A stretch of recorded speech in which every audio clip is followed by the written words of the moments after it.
E aí, pessoal, tudo bem? De antemão, lhe agradeço a sua companhia. Hoje a gente vai falar de um livro muito bacana, um grande clássico da literatura norte-americana, Jack London, O Chamado da Floresta, né? Jack London foi o maior escritor norte-americano da primeira metade do século XX, né? E O Chamado da Floresta, The Call of the Wild, no original, ele também é traduzido em português como O Chamado Selvagem. Se você encontrar O Chamado Selvagem, é o mesmo livro que O Chamado da Floresta, né? Eu tô com essa ediçãozinha fantástica da LTPM Poucos, né? Você vê que ele é bem fininho, acessível. E esse é um livro que muitas pessoas têm a ideia errada sobre ele, né? Devido a várias adaptações um pouco errôneas, né? Digamos assim, para o cinema, né? Para a televisão. E o próprio Jack London, ele tem uma fama de ser um escritor que fala sobre aventuras e vida selvagem, né? E na realidade não é nada disso, né? O Jack London fala sobre a condição humana e fala de uma forma muito profunda, né? Ele apenas usa esses elementos de aventura e de vida selvagem de uma forma como se fosse alegorias, né, para dizer o que ele realmente quer, né? Então, se você é um cara que trabalha de 8 às 5 no serviço burocrático da empresa, não tem nada a ver com vida selvagem nem com aventura, esse livro é sim para você e principalmente para você, né? E fica até o final do vídeo para descobrir o porquê, né? Então, o Jack London, a gente vai dar uma contextualizada, falar um pouquinho do autor, né, um pouquinho da história do livro, e depois dar nossas impressões sobre o porquê que esse livro precisa ser muito mais lido, né? As pessoas não sabem o que elas estão perdendo, né? É um livro muito bacana, muito acessível, uma leitura muito legal, né? Então, Jack London, como eu falei, foi o maior escritor americano da primeira metade do século XX, né? Tem grandes clássicos, né? Como o Chamado da Floresta, o Lobo do Mar, Caninos Brancos, né? E ele nasceu em 1876 na Califórnia, veio de uma família humilde e ficou pulando, alternando entre vários subempregos, até embarcar no navio, né, e rodar o mundo, né, um navio caçador de focas, né, comércio de peles. E quando o navio voltou, ele foi contemporâneo da corrida do ouro no Alasca, né? Então ele participou de uma expedição, né, que ficou mais ou menos um ano pelo Alasca. Essa expedição foi um fracasso. Ele voltou com apenas US$ 4 no bolso, mas voltou com uma coisa muito mais preciosa, o conteúdo e a vivência para entrar para a história, né, se eternizar para a história como um grande escritor, né, suas obras serão eternas. Então, a partir de determinado momento, Jack London começou a trabalhar como jornalista e finalmente ele emplacou. Como jornalista passou a escrever pequenos contos, os contos foram muito bem recebidos. E para virar escritor foi um pulo, né? E desde o começo ele sempre teve muito sucesso. O primeiro sucesso foi justamente esse livro objeto dessa resenha, né? Então, de que se trata esse livro? A gente vai falar da história do livro rapidamente, depois das nossas impressões. O livro é uma ficção, logicamente, né? Uma história simbólica sobre um cachorro chamado Buck, um cachorro mimado, né? De uma família rica, ambientado nos Estados Unidos, no começo, na Califórnia, no começo do século XX, né? Então, um cachorro extremamente mimado, tinha tudo bom e do melhor. E esse cachorro é sequestrado e vendido por um dos serviçais lá da casa, né?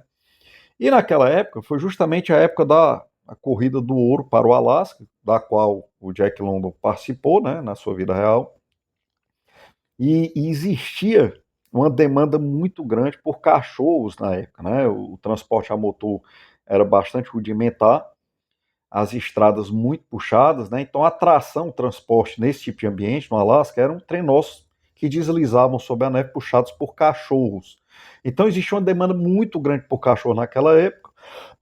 E o Buck foi logo vendido para um adestrador de cachorro que revendia os cachorros para os, os, os garimpeiros que utilizavam os cachorros como tração para transportes, né? Então ele foi logo adestrado na porrada, né? Ele teve uma transição muito traumática, né? Digamos assim, de cachorro de madame até, até esse adestramento com a base na violência, né? E aqui é como se o Buck narrasse o livro, né? Então você vê todas as impressões, todo o processo pelo qual ele passou. O cara adestrava com porrete, ele descrevia a dor que ele sentia, etc, etc. e logo ele se viu num trenó, fazendo muita força, trabalhando muito pesado, né, uma condição muito diferente da que ele tinha anteriormente, e você vê todo esse processo de adaptação, e ele vai alternando entre alguns donos, né, vai vivendo várias aventuras nessa vida serviçal, alternando entre alguns donos, né, e até aí a percepção que ele tem da vida é se a vida é boa ou ruim, depende de você ter um dono bom ou um dono ruim. Mas a partir de determinado momento ele vai entrando em contato com alguns lobos selvagens e acaba, já no Alasca, já em território selvagem, ele acaba regressando à vida selvagem, acaba voltando a se tornar um animal selvagem. Então o livro começa num extremo e termina no outro. Ele começa como um cachorro de madame, na casa de uma família rica, que tem tudo do bom e do melhor, uma vida extremamente confortável e cômoda, até virar, passar por todo o processo de fortalecimento e virar um animal selvagem, né? Eu vou dar um pequeno spoiler, ele chega inclusive a matar um ser humano, já como animal selvagem, né? E tudo isso está bem descrito aqui, né? Esse livro não é nada de fofinho, né? Como as adaptações para o cinema, é um livro sombrio. Você vê que eu escolhi para o thumb aí a figura de um lobo bem feroz, né? O thumb aqui do vídeo. Então ele chega a matar um ser humano, e tudo isso é descrito aqui com detalhes, o gosto do sangue na boca dele, etc, etc. Então é um livro que está muito longe de ser um livro fofinho, né? O livro descreve um processo de adaptação extremamente violento que culmina no nosso personagem principal, o Buck, se tornando um animal selvagem, né? Então a história basicamente é essa, fantástica, colocada de uma forma muito legal, as alegorias que ele criou para dizer o que ele quer, são alegorias muito divertidas, não é à toa que as obras de Jack London chamaram a atenção do cinema, né? Mas, afinal, o que é que ele realmente quis dizer, né? O que é que se pode dizer a respeito desse livro? Agora a gente chega à parte mais importante da resenha, né? Então, na realidade ele usa... O cinema se interessou muito pelas obras do Jack London, porque ele usa essas alegorias de aventura e de vida selvagem de uma forma muito bacana, que torna o livro fantástico de se ler, né? Muito divertido de se ler. Então isso gerou essa obra aqui, teve vários filmes, foi adaptado para o cinema várias vezes, para a televisão, a última vez agora em 2020 com Harrison Ford, né, o Chamado à Floresta, só que ele adapta só a parte alegórica, não só a parte de aventura, não só a aventura animal, né, coisa que Hollywood sempre gostou muito, tipo Alessia, o Rin-Tin-Tin, esses filmes para a família de aventura animal. E isso é muito legal, mas o livro não é sobre isso, o livro é sobre a condição humana, né? E por quê? Então, quando você vê esse processo que o Buck passou de ser um cachorro, de um extremo ao outro, de ser um cachorro que morava na casa de uma família, vivia uma vida confortável, até se tornar um animal selvagem, a gente está falando de um processo profundo de desenvolvimento e de autoconhecimento. Uma jornada de desenvolvimento absurda, né? E uma jornada também de percepção, você vê a mudança de percepção do Buck, né? Na realidade ele está falando de cachorro, ele está falando de gente, né?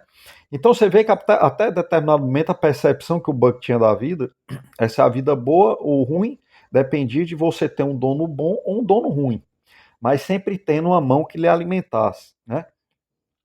E quando ele passa a condição selvagem, ele perde toda essa segurança, ele deixa toda essa segurança de lado, né? Ele passa a deixar de ter uma mão que o alimente, né?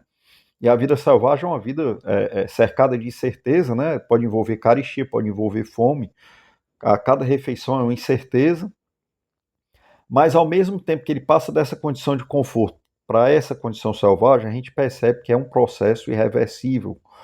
E aí, emprestando uma palavra da física, um processo entrópico, né? O que é a entropia, de acordo com a física? É um processo que não tem volta, como uma pasta de dente que sai do tubo, não tem como ela voltar.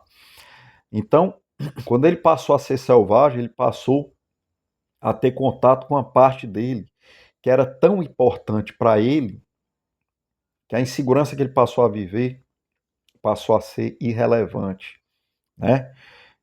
Mesmo com a insegurança da vida selvagem, é um processo entrópico, né? Assim, ele teve contato com partes dele, com a identidade dele, muito mais importantes do que a segurança de uma vida confortável, né? Então esse livro descreve esse processo que nos diz muito respeito, né? Nos diz muito respeito a gente como ser humano, né? Muitas vezes você está num ambiente corporativo extremamente tóxico, e você está suportando aquilo ali porque com medo da insegurança, né? Achando que não estou aqui querendo fazer nenhum tipo de julgamento, né? As pessoas às vezes têm família, precisam submeter as coisas, mas muitas vezes você está passando por aquilo ali também, porque você só consegue enxergar a vida como o Buck enxergava em determinadas partes do livro, né? Você precisa sempre ter uma mão que lhe alimente, você precisa sempre ter aquela segurança, e você não consegue se ver sem aquela segurança, né? Você não consegue abrir mão daquilo ali, né? E então eu acho que esse livro nos diz muito respeito à condição humana de uma forma geral, e era exatamente sobre isso que o Jack London falava. Então, assim, muita gente se afasta, não lê esses livros, porque já assistiu o filme, acha que é um livrinho de aventura animal e tal. Aí, como já viu os filmes, se for só pelo aspecto plástico, é até melhor assistir um filme desse. O último foi, inclusive, o cachorro foi criado em CGI, né? As cenas fantásticas do trenó no Alasca e tal. Coisa que aqui você tem que imaginar. Só que o livro não se trata disso, como eu falei, é um livro muito profundo. Então, assim, muita gente se afasta desse livro e desse escritor porque tem exatamente a ideia errada. Eu li esse livro há muito tempo atrás, não sei se vai ter a data aqui, mas faz muito tempo que eu tenho esse livro. E é um livro que devia. Pô, o cachorro tá enchendo o saco aí. Mas a gente tá falando de cachorro, né? Então fica por isso mesmo, aqui é na base do improviso mesmo. Então, assim, olha só a finura desse livro. Por isso que eu sempre digo: nunca se afaste dos clássicos, nunca deixe de ler os clássicos, né? Porque essa leitura aqui é fantástica, você não consegue largar. Você vai comprar a edição de bolso desse livro, os direitos autorais já venceram, então esse livro aqui é muito barato. Então você tem acesso ao que existe de bom e de melhor em termos de cultura de uma forma muito barata, né?